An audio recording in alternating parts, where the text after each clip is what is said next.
am truly enamored about your past because in some ways you're a lot bigger than I am. You've dealt with a lot bigger artists and a lot bigger projects, but I feel like it's a direct correlation to what you're doing now to what you were doing before, and um,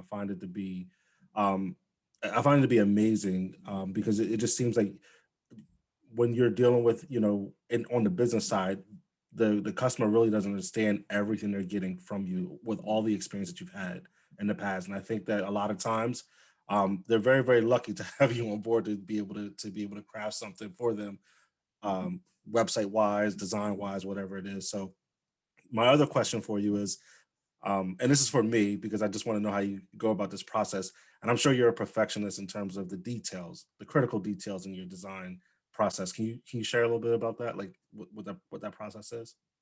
Yeah, I mean, it's everything has to line up with something.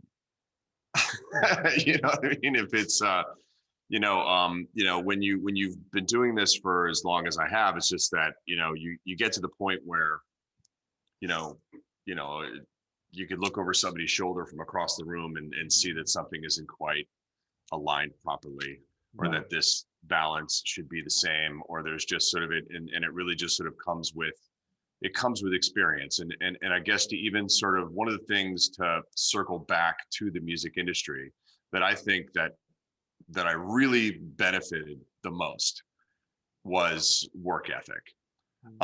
When I was working in New York City at Atlantic Records with doing a really, really cool job, I had a cool job, right? And you're only as good as the last project that you did.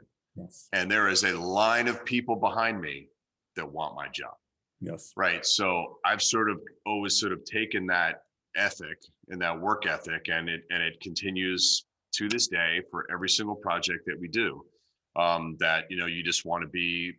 It has to be perfect. It has to be right. It has to be smart. It has to be a great solution, and the client has to be happy. If the client is in any way, shape, or form dissatisfied, it's like we're willing to kind of go back to square one if we have to, because at the end of the day, it's the same thing. You're kind of only as good as like your last project. We've got a great portfolio, great body of work, but it's always like, what are you doing next? And how do you Yeah. sort of stay ahead of the curve? But, music industry, New York City, the work ethic was pretty amazing when you went from, when you have months to do something, and let's say you have months to do something in college, and all of a sudden you have days to do something and they want it tomorrow, and then they need five versions, so it's all a matter of, you know, how you train yourself on the discipline of that.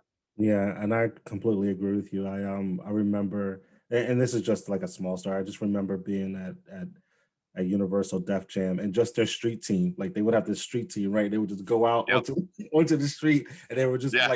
like harass people with like tons and tons of collateral and just trying to move. And this is back during the CD era. This is a little bit before Napster too. And I remember that hustle, and I remember the hustle of everybody in that, and it was almost like a dog eat dog type of scenario. And I agree with you, like that hustle is definitely like Yeah. it's different. It's, you 100%, know, dude. I totally get you. I totally get you. Yeah. I mean, because I work with some of the street team stuff, because again, having to do all of the flyers, the ad campaigns, and all that stuff. And again, it was like the big thing was like the vehicles, doing all the vehicle wraps and the buses and all that stuff, was just, that was a wild run.